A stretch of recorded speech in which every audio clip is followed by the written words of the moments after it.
What's up, people? We are back with more Pokemon HeartGold. That's what it is. I got a little confused, but look at this. We got a cute Mareep running after us.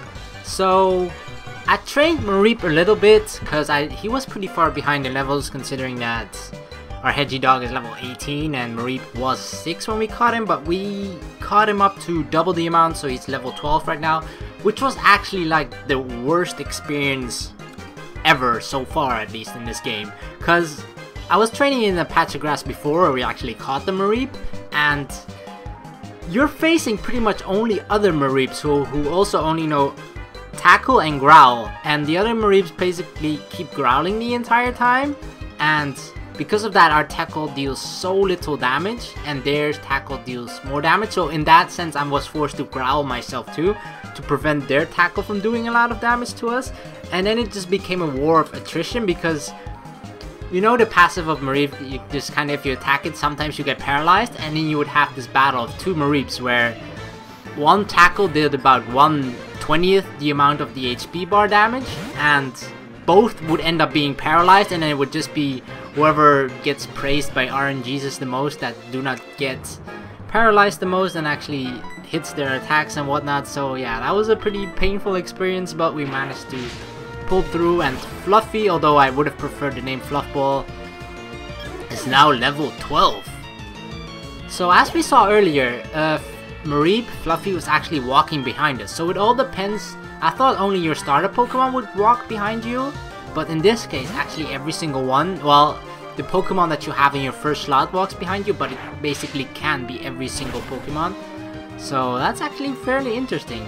I'm gonna figure that out, like when I get my Togepi, how it's gonna look like, if Togepi is actually going to be walking on its own, or whether you actually are carrying it in your hands, because that's what Misty was doing in the anime, right? So that's gonna be interesting. So yeah, we're fighting some bird keeper right now who has Pidgeys and Sparrows, so very easy cleanup duty for our Fluffball. Oh, almost level 13. Bird keeper Peter, I know what my weaknesses are. Yep, they are electricity. Union Cave. I believe we're heading to Azalea Town, and to reach that we have to go through Union Cave. So this is gonna be an interesting experiment. No, not experiment. Experience. Basically, because we're in a cave, right? Mareep is not gonna be that good against these Pokemons in here. I saw a trainer up here. Like, we ran into two Sandshrews right now, and Mareep just cannot do anything against that, so we'll just run away. If there's light, a cave isn't scary. If you're strong, Pokemon aren't scary. Oh, Fire Breather Ray. Vulpix. Oh, the glorious Vulpix. Let's hit it with it. Probably 2 Thunder Shocks will do the job. Let's zap it down. Critical hit. Excellent. Tail Whip. Oh, you can whip all the tails that you have, all 6 of them, but that ain't gonna do anything, Vulpix. Bam! Level 13 Fluffy Ball. Dun dun dun. Alright. Got our Kaching. Not a big fan of Zubat in general, but I'm most likely, if one decides to show up, I'm gonna try and catch it, because of the fact that Crobat is just awesome. So if the Pokemon decides to show up, I'll definitely try and catch it. Whether it actually makes it in my end team, I'm not so sure, but catching it doesn't really hurt that much. Alright, so it's an Onix. Mareep obviously cannot do very much against that, so we're just gonna have to call out our Kolava. Just gonna Ember. Gonna roast the stones? I don't even know. It doesn't do that much damage, and it's not very effective either. It's basically just deals almost half damage because of the level discrepancy. Alright, quick attack. Normal attacks like barely do anything. I'm surprised that actually, if it wasn't a critical hit, I might not actually have finished them off. That's how little normal attacks do to like a rock Pokemon. Because when I tried to attack it with my Mareep earlier, it did like 1/30th, if not less. You're headed to Azalea, are you? Let my Pokemon see if you're good enough to battle. This guy is the true test, whether we can defeat him or not. Alright, he's level 4. I think Mareep can handle this. If we cannot defeat this guy who has level... See, this is what I mean. 9 level discrepancy and 1 tackle still does so little damage. But yeah, if we cannot defeat this guy, then we should just head back home. Because Azalea Town is obviously much harder in comparison. But to be honest, if you cannot defeat this guy, then you're a shame to the Pokemon, every Pokemon trainer in the world. Okay, not every Pokemon trainer, but every Pokemon trainer who aspires to be the Pokemon champion. Ooh, Thunder Wave.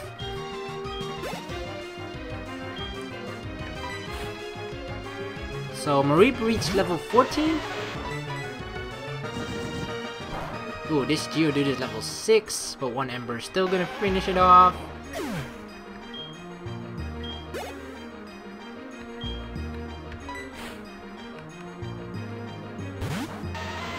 Level 8.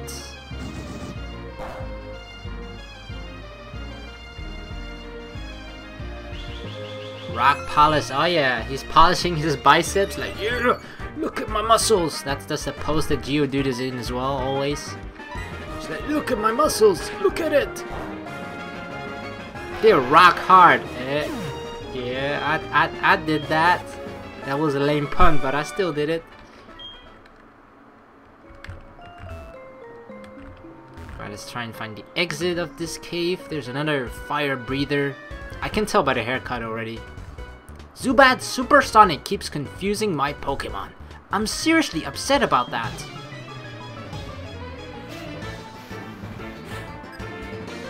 Fire Breather Bill.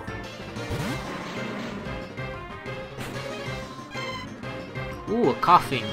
So we have Thunder Wave, which is actually a pretty good move even to keep later on if you just want to paralyze Pokemon, especially to catch them. Like in my White 2 playthrough, I actually kept it as well, just for the sole sake of making it easier to catch legendary Pokemons and such. Oh yeah, give me that experience. Another coughing. Oh, how I miss these guys, you know?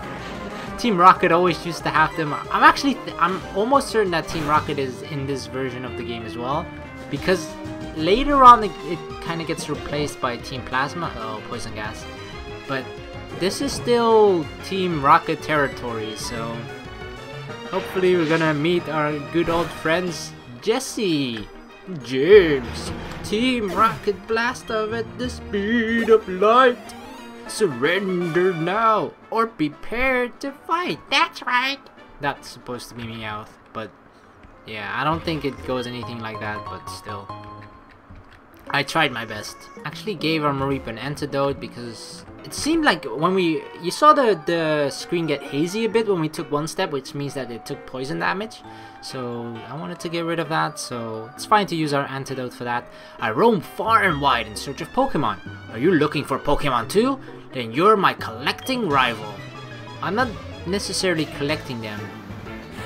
Collecting Pokemon is something that I feel like you would only really do as sort of a bonus thing after beating the game. Because I've tried it once to basically catch every single Pokemon that's available in that version, or to, you know, to complete your Pokédex and that such. But I feel like if you have that as a goal in the beginning, then it becomes really tough and kind of distracting as well, because then you're like, I mean, in the older versions it didn't, I think it didn't show a Pokeball if you caught that one at least. So that made it harder as well, so you sort of have to remember, did I catch this one? And that sort of stuff. What?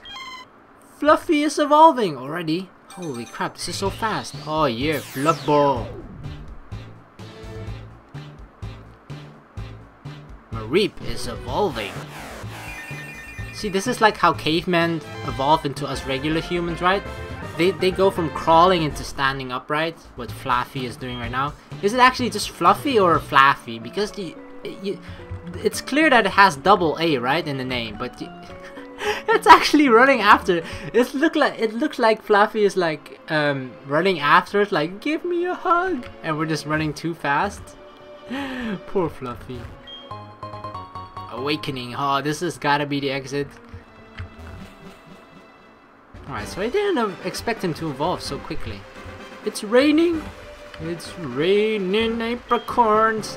Hallelujah, it's pink apricorn. Yeah, yeah, and the black one is next to it, which I'm gonna take as well. Give me that. Wow, we actually hit the grass hitting the ground. Oh, it's such a peaceful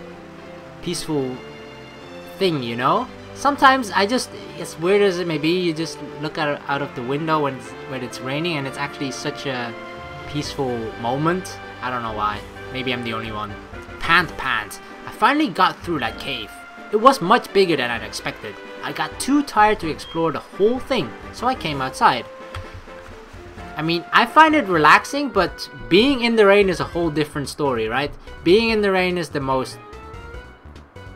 worst experience basically when you're outside, in my opinion, because of the fact that you get wet, and it's not necessarily the fact that you're like, I mean, I always have to bike through the rain, which is annoying because our way of transportation is mainly bike, but yeah, so biking through the rain is a pain, and it's not even the moment that you're biking through it, it's just the moment afterward where like your pants is wet, and then especially if you're not biking towards your home, when you're biking somewhere else and you're sitting down and your pants are wet, and it's so clingy to your legs, and it's absolutely horrible.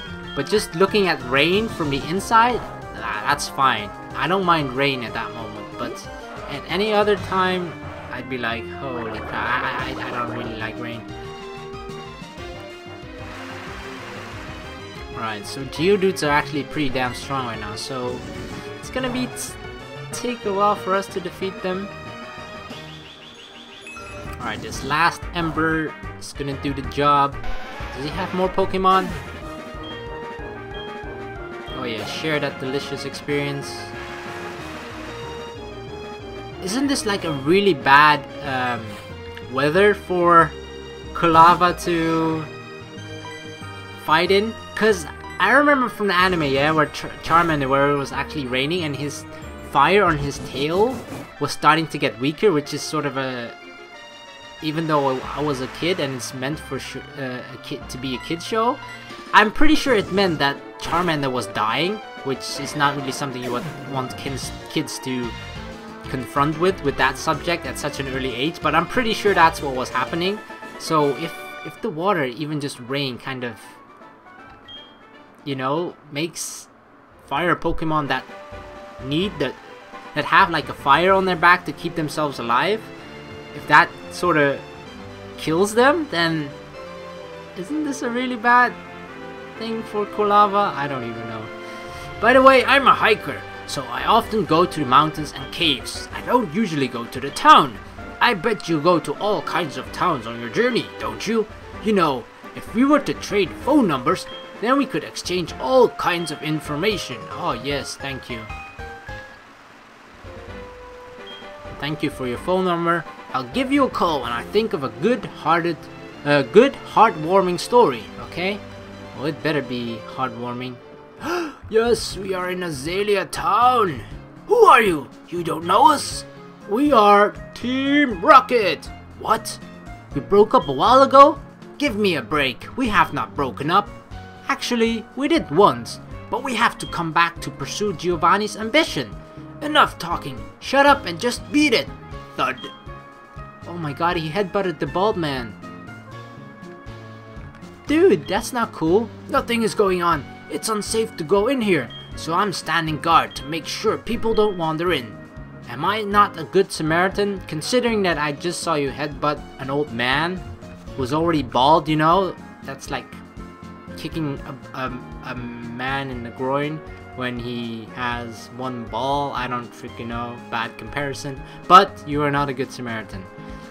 Slowpoke Well, also known as the Rainmaker Well. Locals believe that a Slowpoke's yawn summons the rain. Records show that a Slowpoke's yawn ended a drought 400 years ago. The Slowpoke have disappeared from town. I heard that tails are being sold somewhere. Oh no, that's horrible. Is this the old man that got hit by it? I think so. Let's just rub his forehead, you know, for not for good luck, but just to make him feel like, I feel your pain, bro. We have this tough guy called Kurt in this town. He should be able to take care of it. Oh yeah, well, I am the new tough guy in town. So we're gonna take care of this in the next video. Thank you very much for watching. Please like and subscribe for more, and I will see you in the next video. Peace.